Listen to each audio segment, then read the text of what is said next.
ডাকসুর আয়োজনে এরকম একটা সুযোগের মাধ্যমে আমার চাকরিটা পেয়েছি। চোখে মুখে আনন্দ, হাতে চাকরির অফার। কয়েক ঘন্টা আগেও যিনি ছিলেন বেকার, এখন তিনি একজন চাকরিজীবী। ঢাকা বিশ্ববিদ্যালয়ের টিএসসি প্রাঙ্গণে এমন দৃশ্যই যেন নতুন এক রাজনৈতিক গল্পের জন্ম দিয়েছে। একজন দুজন নয়, আয়োজকদের দেয়া তথ্য অনুযায়ী একদিনের এই জব ফেয়ারে 420 জন শিক্ষার্থীর চাকরির সুযোগ তৈরি হয়েছে। আর সবচেয়ে আলোচিত বিষয়, চাকরিগুলোর মধ্যে কিছু পদের বেতন 50,000, 1 লাখ, এমনকি 2 লাখ টাকা পর্যন্ত বলে দাবি করা হচ্ছে।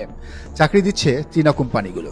আর এই আয়োজনের পেছনে রয়েছে ঢাকা বিশ্ববিদ্যালয় কেন্দ্রীয় ছাত্র সংসদ বা ডাকসু।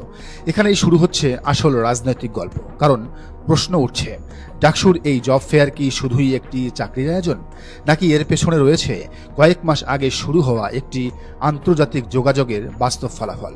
2026 সালের মে মাসে ডাকসুর 15 সদস্যের একটি প্রতিনিধি দল চীনা দূতাবাসের আমন্ত্রণে চীন সফরে যায়। সফরটির নেতৃত্বে ছিলেন ডাকসুর ভিপি, শিবিরের সাবেক কেন্দ্রীয় নেতা ভিপি সাদিক কায়েম। সফরটি তখন থেকেই আলোচনায়, কারণ ছাত্র রাজনীতি সাধারণত কোথায় গিয়ে আটকে থাকে? মিছিল, সমাবেশ, স্লোগান, বিতর্ক, দলীয় কর্মসূচি। কিন্তু ডাকসুর এই সফরের সঙ্গে যদি সত্যি চাকরি, শিক্ষা, স্কলারশিপ এবং ব্যবসায়িক যোগাযোগের মতো বিষয় যুক্ত থাকে, তাহলে এটি ছাত্র রাজনীতির প্রচলিত কাঠামোর বাইরে একটি ভিন্ন ধরনের মডেল তৈরি করতে পারে। আর সেই মডেলের সবচেয়ে দৃশ্যমান ফল এখন টিএসসির জব ফেয়ার।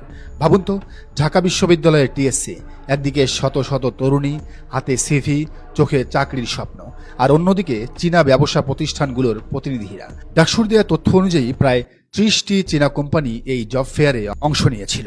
শিক্ষার্থীরা সরাসরি কোম্পানির প্রতিনিধিদের সাথে কথা বলেছেন, সিভি জমা দিয়েছেন, ইন্টারভিউ দিয়েছেন, আর কেউ কেউ সাথে সাথেই চাকরি পেয়ে যাচ্ছেন। এখানেই চাকরি প্রার্থীর কাছে আয়োজনটির গুরুত্ব। কারণ বাংলাদেশের বাস্তবতায় একটি ভালো চাকরি পাওয়া এখনও কঠিন প্রতিযোগিতার বিষয়, বিশেষ করে তরুণদের জন্য। একদিকে চাকরির বাজারের প্রতিযোগিতা, অন্যদিকে অভিজ্ঞতার চাহিদা, আর সরকারি চাকরির ক্ষেত্রে দীর্ঘ প্রস্তুতি ও সীমিত পদের বাস্তবতা। এই পরিস্থিতিতে বিশ্ববিদ্যালয়ের ক্যাম্পাসে যদি সরাসরি নিয়োগদাতা প্রতিষ্ঠান এসে হাজির হয়, তাহলে একজন শিক্ষার্থীর জন্য সেটি নিঃসন্দেহে বড় সুযোগ। এখানে একটি বিষয় পরিষ্কার করা জরুরি, একটি চাকরির বেতন 50,000, 1 লাখ কিংবা 2 লাখ টাকা, এটি শুনতে আকর্ষণীয়, কিন্তু চাকরির প্রকৃত মূল্য শুধু বেতন দিয়ে বিচার করা যায় না। পদের দায়িত্ব কি, কাজের সময় কত, কোম্পানিটি কতটা নির্ভরযোগ্য, চাকরির মেয়াদ কত, সুবিধা কি, কেরিয়ার গ্রোথ কেমন, এমন প্রশ্নের উত্তরও সমান গুরুত্বপূর্ণ। আর এখানেই ডাকসু বেছে নিয়েছে চীনের সেরা 30টি কোম্পানি। এখন এখানেই আসে সবচেয়ে বড় রাজনৈতিক প্রশ্ন, ডাকসু কি ছাত্র রাজনীতির একটি নতুন মডেল দাঁড় করাতে চাইছে? যে রাজনীতিতে শুধু দাবি নয়, সমাধানও থাকবে, শুধু মিছিল নয়, কর্মসংস্থানও থাকবে, শুধু বক্তব্য নয়, আন্তর্জাতিক যোগাযোগও থাকবে। সাদিক কায়েম ও তার নেতৃত্বাধীন ডাকসুর বিভিন্ন উদ্যোগের লক্ষ্যই হচ্ছে শিক্ষার্থীদের দৈনন্দিন জীবনকে সরাসরি প্রভাবিত করা, তাদের সমস্যা সমাধান করা। মেয়েদের জন্য বাস, হলগুলোর সুযোগ সুবিধা, জিমনেশিয়াম, ফ্যান, স্যানিটারি ন্যাপকিন, মসজিদের শীতাতপ নিয়ন্ত্রণ, আর এখন চাকরি। এই ধারাবাহিকতাকেই সমর্থকেরা বলছেন ওয়েলফেয়ার পলিটিক্স, অর্থাৎ রাজনীতির জনপ্রিয়তা শুধু বক্তৃতা দিয়ে নয়, মানুষের জীবনে দৃশ্যমান পরিবর্তন এনে তৈরি করা। কিন্তু একটি সফল জব ফেয়ার মানেই কি পুরো ডাকসুর সাফল্য প্রমাণ হয়? অবশ্যই নয়, কারণ বিশ্ববিদ্যালয়ে ছাত্র সংসদের কাজ অনেক। শিক্ষার পরিবেশ, আবাসন, গবেষণা, পরিবহন, নিরাপত্তা, নারী শিক্ষার্থীদের সুযোগ সুবিধা, ক্যারিয়ার সাপোর্ট, মানসিক সুস্থতা, সংস্কৃতি ও খেলাধুলা, আর এই সব ক্ষেত্রেই ধারাবাহিক সাফল্য দেখিয়েছে ডাকসু। শিবির নেতৃত্বাধীন ডাকসুর পাশাপাশি সে সময় চীন সফর করেছিল ছাত্রদলও, কিন্তু তাদের অর্জন একেবারেই শূন্য। তবে ঢাকা বিশ্ববিদ্যালয়ের এই সুসময় আর মাত্র 1 মাস, তারপরই বর্তমান ডাকসুর নির্ধারিত মেয়াদ শেষ হতে যাচ্ছে। ক্যাম্পাসের বাতাসে এখন জোর গুঞ্জন। চলমান পরিস্থিতিতে বিএনপি কোনোভাবেই ডাকসু নির্বাচনের ঝুঁকি নেবে না, কারণ ডাকসু নির্বাচন মানেই শিবিরের বিপুল ভোটে জয়।